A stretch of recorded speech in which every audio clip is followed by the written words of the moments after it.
જો કે રોડને એટલે હદે નુકસાન થયું છે કે રોડની બાજુ આવેલા વૃક્ષો પણ તળાવમાં ધરાશય થયા છે અને વીજ પોલ પણ તળાવમાં ગરકાવ થયા છે। આ ગામમાંથી પસાર થતો જાહેર માર્ગ 25 ગામોને જોડતો મુખ્ય માર્ગ છે। આ જાહેર માર્ગ ઉપર મોટી માત્રામાં વાહનો પસાર થાય છે। જો કે તંત્રએ હાલ તો પ્લાસ્ટિકના પીપળા મૂકી લોકોને સંકેત આપ્યો છે કે આ જાહેરમાં ઉપર હળવે ચાલવું, પરંતુ ચોમાસાની ઋતુમાં જો વરસાદ પડે તો આ સમગ્ર માર્ગ ઉપર તળાવમાં તણાઈ જાય છે તેવા એંધાણ વર્તાઈ રહ્યા છે અને રાત્રિના સમયે કોઈપણ વાહન ચાલક સ્ટીયરિંગ પરથી કાબુ ગુમાવે તો સીધી ગાડી તળાવમાં જાય અને મોતને ભેટે તેવું લાગી રહ્યું છે।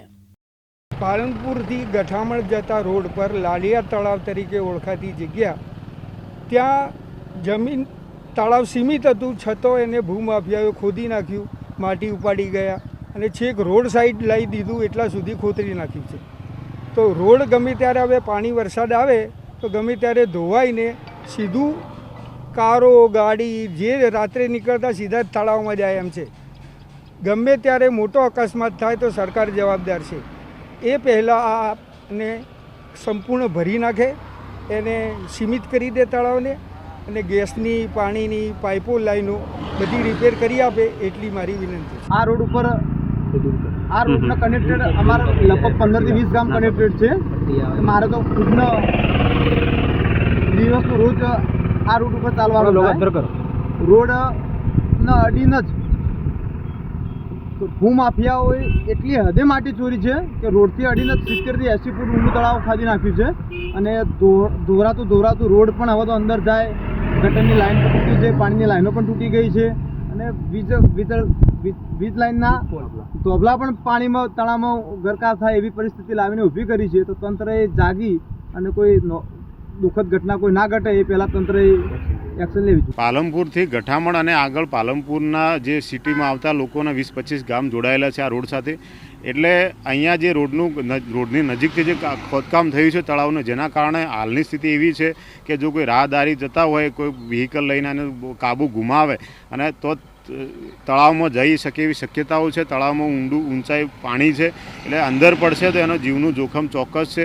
એટલે આ બાબતે વહીવટીતંત્રએ તાત્કાલિક સેફટીના સાધનો મૂકી અને આનું રિપેરિંગની કામગીરી સત્વરે કરવી જોઈએ એવી મારી માગણી છે। કોના દ્વારા તળાવ ઊંડું કરવામાં આવ્યું છે? આ બાબતે અમે તપાસ કરી છે, પણ એવું કોઈ ઓથેન્ટિક ભૂસ્તર વિભાગની પરમિશનથી થયેલું એવું લાગતું નથી। પણ આ બાબત કોઈ જમીનમાં ભૂમાફિયાઓ હોય જે બિલ્ડિંગ લાઇન સાથે કોઈના પૂરણ માટે કે કોઈ બ્રિજ માટે આ માટી વપરાઈ હોય એવું લાગે છે, પણ ટોટલ ખાંડકામ ગેરકાયદેસર થયું છે। જો કાયદેસર પણ થયું હોય તો ભૂસ્તર વિભાગે ખોદકામની ઊંડાઈ અને જે કોઈ સેફટી બાબતે વિચાર્યા પછી પરવાનગી આપવી જોઈએ। શું કહે છે, કોઈના જીવને જોખમ થશે તો જવાબદાર કોણ રહેશે? જો આ બાબતે કોઈ તંત્રએ પીપળા મૂક્યા છે એટલે એમના ધ્યાનમાં તો છે તંત્રના કે અહીંયા જોખમકારક છે।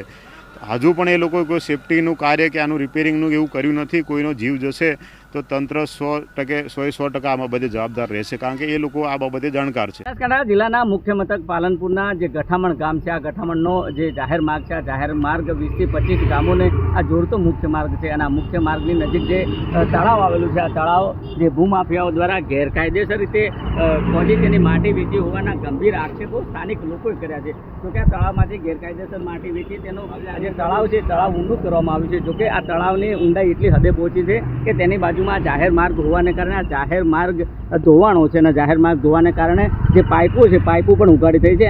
આ જે જાહેર માર્ગ છે તેની સામેના ભાગમાં પણ મોટા પ્રમાણમાં વૃક્ષ ધરાશાયી થયું છે, વીજપોલ ધરાશાયી થયો છે।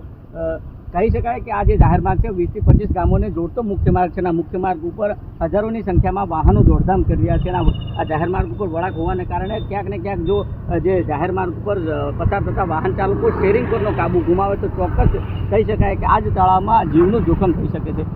સ્થાનિક લોકોનું કહેવું છે કે જે આ તળાવમાંથી જે માટીનું ખોદકામ કરી ગેરકાયદેસર માટી વેચાણ કરનાર સામે કાયદાકીય પગલાં ભરવામાં આવે અને તેમની પાસેથી દંડ વસૂલ કરી તેમની સામે ધારાધોરણ મુજબ કાર્યવાહી કરવામાં આવે તેવી હાલ તો લોકો માંગ કરી રહ્યા છે। દિનેશ ઠાકોર, દિવ્યાંગ ન્યૂઝ, બનાસકાંઠા।